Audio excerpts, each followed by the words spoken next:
ஆயிஷா கிட்ட பேச ஆரம்பிச்சு இன்னியோடு 4 மாசம் ஆகுது. 4 வருஷமே ஆயிருந்தாலும் கம்மின்னு தான் சொல்லுவேன். அந்த அளவுக்கு மெமரிஸ் இருக்கு எங்களுக்குள்ள. நேத்து நான் சொன்னதை நினைச்சு இந்நேரம் நிறைய யோசிச்சுட்டு இருப்பான்னு எனக்கு நல்லாவே தெரியும்.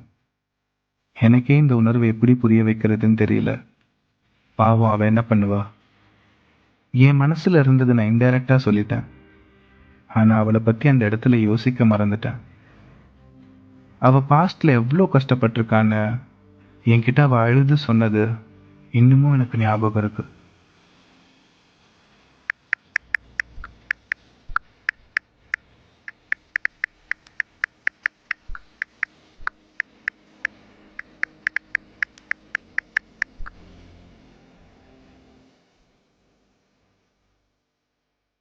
காலங்களோடும் இது கதையாகி போகும் என் கண்ணீர் துளியின் ஈரம் வாழும் தாயாக நீதான் தலை கோத வந்தால் உன் மடி மீது மீண்டும் ஜனனம் வேண்டும்.